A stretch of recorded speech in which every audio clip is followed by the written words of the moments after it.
الحمد لله والصلاة والسلام على رسول الله وعلى آله وصحبه ومن والاه. Inch'Allah, nous allons aborder le sujet de la Sunna, un sujet qui mérite une certaine explication afin d'explorer les différentes significations de ce mot qu'est la Sunna. La Sunna est un terme arabe qui existe avant même l'avènement du prophète sallallahu alayhi wa sallam, et dont la signification étymologique signifie l'habitude, l'âge. La Sunna signifie également, dans le langage des Arabes, al-tabi'a, la nature humaine. Elle signifie également l'image ou le visage.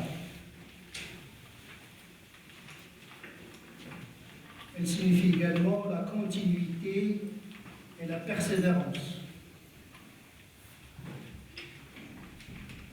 Voilà, entre autres significations, la désignation étymologique du mot sunna. Maintenant, on va aborder sa signification en fonction du domaine concerné. On va commencer d'abord par le domaine de la dogmatique. Comment les dogmaticiens, c'est-à-dire les théologiens, perçoivent, définissent la sunna. Ils définissent la sunna par distinction au Coran. On sait tous que le prophète sallallahu alayhi wa sallam nous a transmis le Coran, mais pas uniquement. Il nous a transmis également, il nous a légué la sunna, qui est pour les théologiens d'origine divine également. Et donc les dogmaticiens, les théologiens vont s'intéresser sur la manifestation métaphysique de la sunna. On sait tous que le Coran est d'origine divine et d'expression divine. C'est-à-dire qu'Allah subhanahu wa ta'ala, en lui s'origine la parole coranique, et c'est lui qui a déterminé la forme linguistique que nous trouvons aujourd'hui dans le Coran. Par contre, la sunna est qualifiée d'inspiration divine, mais d'expression humaine. Donc les théologiens sont d'accord sur le fait que la sunna n'est pas une invention du propre chef du prophète sallallahu alayhi wa sallam, mais qui est une deuxième strate d'une même révélation. Le prophète a reçu le Coran et son équivalent, c'est-à-dire la sunna. Le Coran est défini comme le miracle du prophète sallallahu alayhi wa sallam, mu'jiz. Le Coran, parmi ses définitions, c'est qu'il est défiant, incapacitant, inimitable, insuperable. Le texte lui-même, la parole coranique en elle-même, est un miracle. Par contre, la sunna, en tant que telle, dans son expression, n'est pas un miracle linguistique, puisqu'il s'agit d'une expression du propre chef du prophète sallallahu alayhi wa sallam, inspiré par Dieu mais qui s'exprime dans son propre langage. Donc il a une marge de manœuvre de traduire la révélation qu'il reçoit dans son expression propre. Par contre, dans la sunna, c'est-à-dire le domaine des actes du prophète sallallahu alayhi wa sallam, nous trouvons des miracles. Le prophète sallallahu alayhi wa sallam a accompli un certain nombre de miracles, mais ce sont ces actes qui sont des actes qui relèvent du miracle, mais pas l'expression de la sunna en tant que telle, mais l'acte du prophète sallallahu alayhi wa sallam peut contenir un aspect miraculeux. C'est tous le miracle de la multiplication de la nourriture, le jaillissement d'une source d'eau à partir de ses doigts, etc. etc. Et donc le miracle n'est pas dans la morphologie du texte de la sunna, mais dans les actes du prophète sallallahu alayhi wa sallam. Par contre, le Coran, le texte lui-même, la parole coranique en elle-même, est qualifiée de miracle. Voilà un petit peu l'approche dogmatique. Il y a une deuxième approche qui relève de la doctrine orthodoxe. Nous connaissons tous le qualificatif d'al-sunna wal-jama'a, le sunnisme qui dérive de la sunna, relève de la dogmatique, de la aqidah, aqidat al-sunna wal-jama'a. La sunna ici signifie l'orthodoxie, c'est-à-dire la croyance juste et conforme, par opposition à mu'tazilisme, kharijisme, le chiisme, qui sont considérés comme des doctrines hétérodoxes. Donc la sunna ici a une définition dogmatique.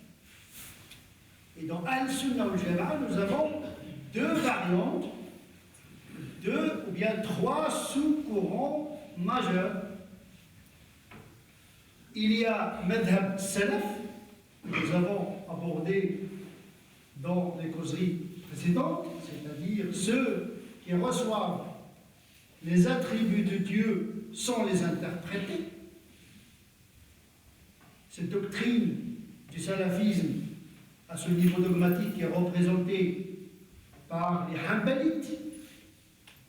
Et nous avons la doctrine de l'Khalaf, les modernes. Il y a les anciens, les salafistes, salaf. Il y a les modernes, le Khalaf, représentés par l'ash'arisme et le maturidisme, les doctrines qui se permettent l'interprétation des noms et des attributs de Dieu selon les règles linguistiques et grammaticales de la langue arabe.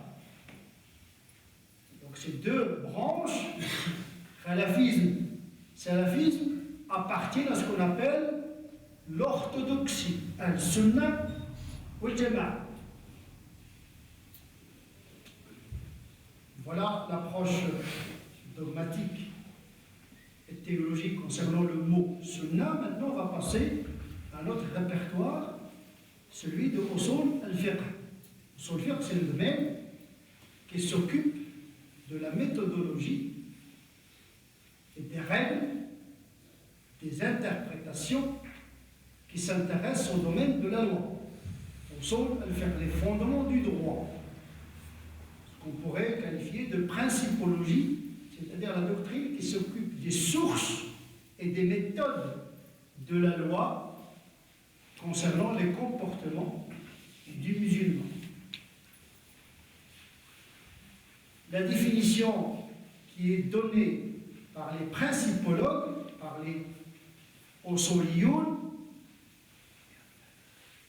est la suivante. La sunna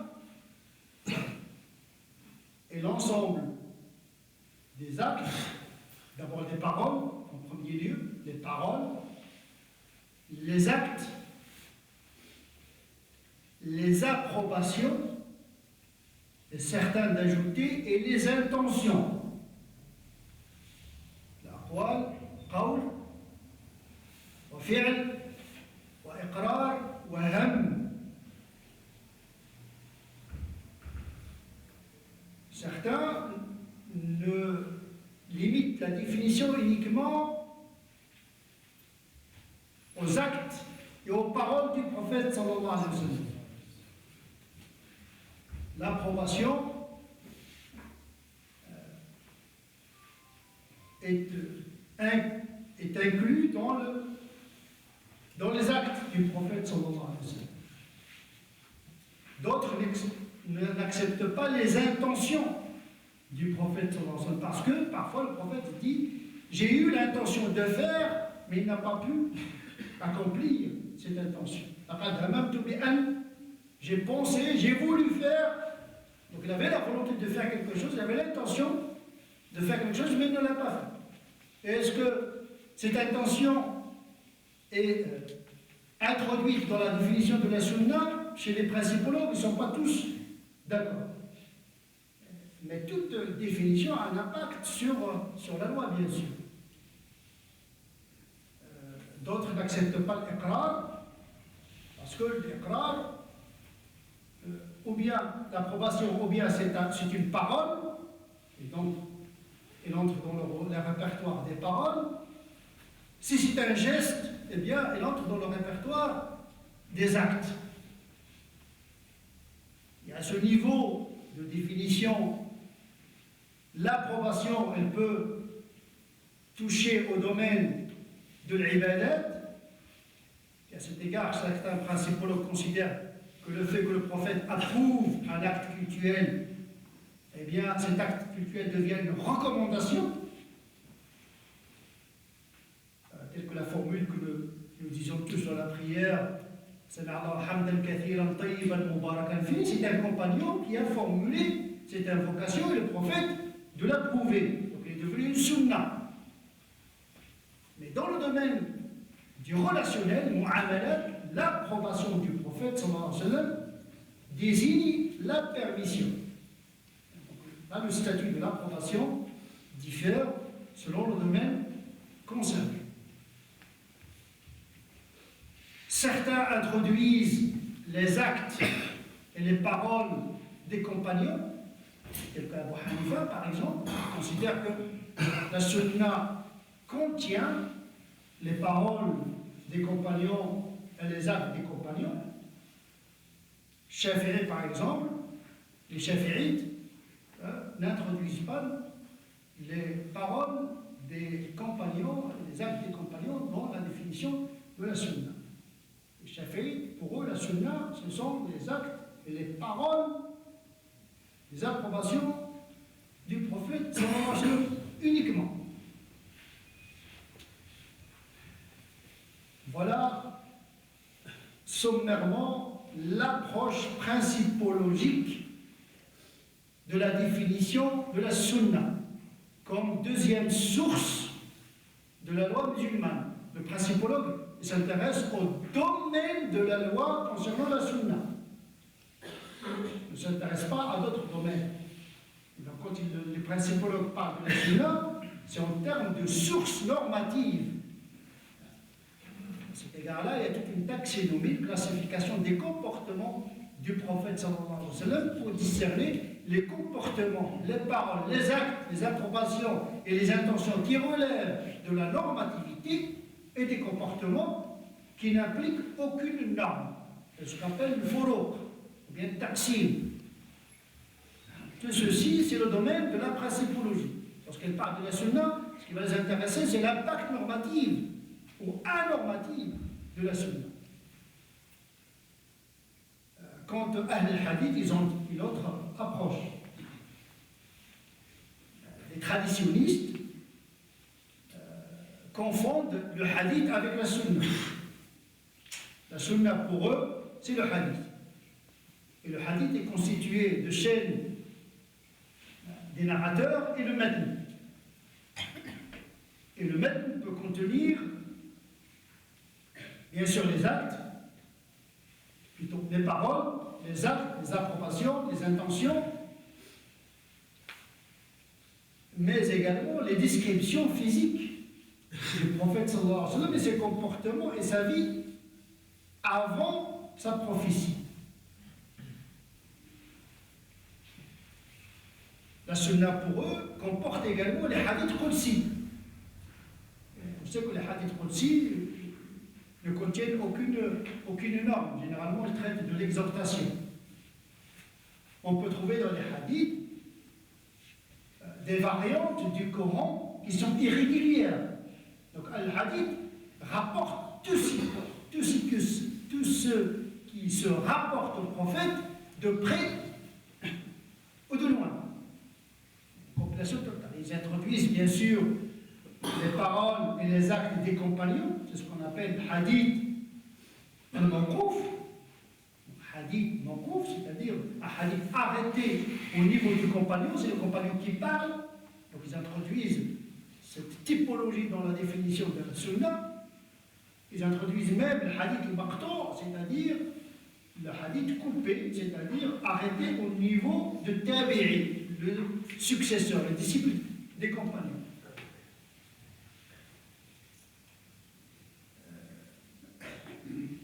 Pour les fuqaha, ils ont une autre définition.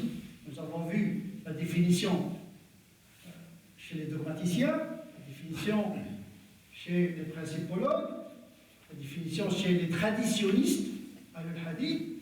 Maintenant, sommairement, on va voir la définition de la sunna chez les fuqaha.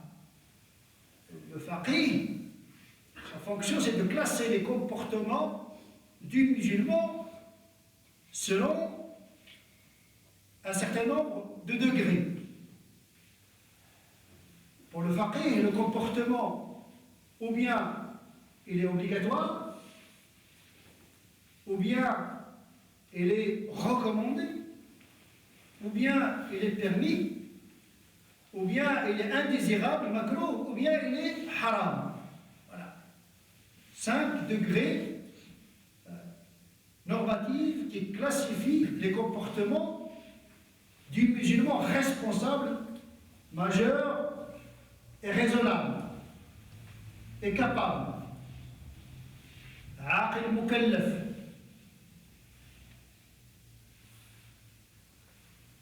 Pour les fuqaha, la sunna a une signification particulière par distinction à l'obligation. C'est-à-dire, quand on dit sunna chez les fuqaha, ça veut dire c'est un acte recommandé, mustahab, mandou.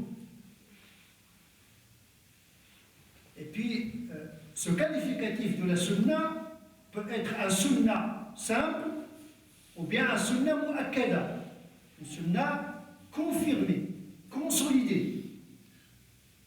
Et selon les options, selon les doctrines, que l'on soit shafi'ite, malikite, hanbalite, on peut avoir une définition différente concernant la différence entre sunna et la sunna mu'akkada. Parfois, par exemple, les hanafites disent ça c'est une sunna dans le sens du devoir. Par exemple, pour eux, le witr est une sunna dans le sens du devoir. C'est-à-dire c'est un devoir issu de la sunna. C'est un devoir qui est issu de la sunna. Et quand il dit cet acte est un sunna, ça veut dire que c'est un devoir, mais qui ne vient pas du Coran, mais qui vient de la sunna. Pour eux, ils distinguent entre le fard et le wajib. Donc ils disent le witr, wajib, c'est par opposition ou bien par distinction à le fard. Parce qu'il est déduit par interprétation et à partir de la sunna. La sunna, pour beaucoup de savants, bien sûr c'est une recommandation, celui qui l'accomplit aura du mérite et celui qui la néglige, il ne craint aucun châtiment. Il est récompensé quand il fait la sunna, mais il n'est pas blâmé quand il il la néglige. Mais par contre, la sunna mu'akkada, elle peut accéder au degré de l'wajib. C'est entre, sunna mu'akkada, c'est entre le sunna et le wajib. Par exemple, salat al-Eidain, les deux prières de la fête, pour certains, c'est une sunna mu'akkada, pour d'autres, c'est un wajib. La sunna mu'akkada, c'est ce que le prophète a fait régulièrement, quelles que soient les circonstances. Par contre, la sunna, parfois il la néglige sans raison et parfois avec raison. C'est pour cette raison que beaucoup de savants qualifient le witr et la prière sunnat al-fajr, qui n'est pas obligatoire, comme sunna mu'akkada, parce que le prophète sallallahu alayhi wa sallam les observait même pendant le voyage. Donc c'est un critère qui fait passer l'acte de la sunna à sunna mu'akkada.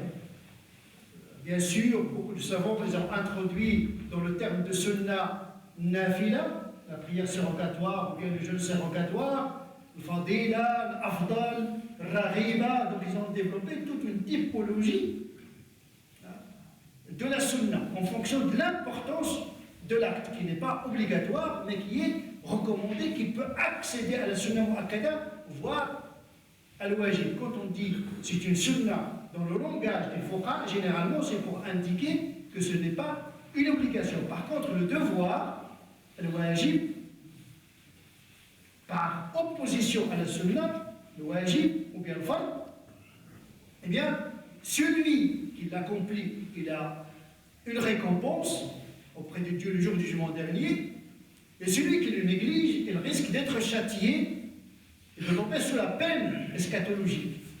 Voilà un critère pour savoir si c'est vraiment une obligation. Cherchez dans les autres textes, est-ce qu'il y a un mérite pour celui qui l'accomplit et une sanction pour celui qui la néglige. Par contre, la sunna, il y a une exhortation à cette pratique, mais il n'y a pas de menace qui attend celui qui la néglige. Voilà grosso modo la signification de la sunna. La deuxième intervention, Inch'Allah, va concerner le rapport entre sunna et la bid'a, parce que chez les théologiens et chez les fuqaha, ils opposent la sunna par rapport à la bid'a. Chez les fuqaha, quand ils disent ça c'est une sunna, ça veut dire par opposition à la bid'a également. Les théologiens également qualifient de croyances conformes à la sunna les croyances qui sont orthodoxes. Les fuqaha disent c'est un acte sunna, c'est-à-dire il relève de l'orthopraxie, c'est-à-dire conforme à la pratique juste, surtout en matière de l'ibadah. Et donc, Inch'Allah, la prochaine fois, on va aborder la question de sunna comme antinomie de la bid'a. Donc, on va aborder la question de la bid'a et son rapport avec la sunna pour faire la distinction et la subtilité qui existe entre les deux définitions. Et sur ce, je vous dis salam alaikum wa rahmatullahi wa barakatuh.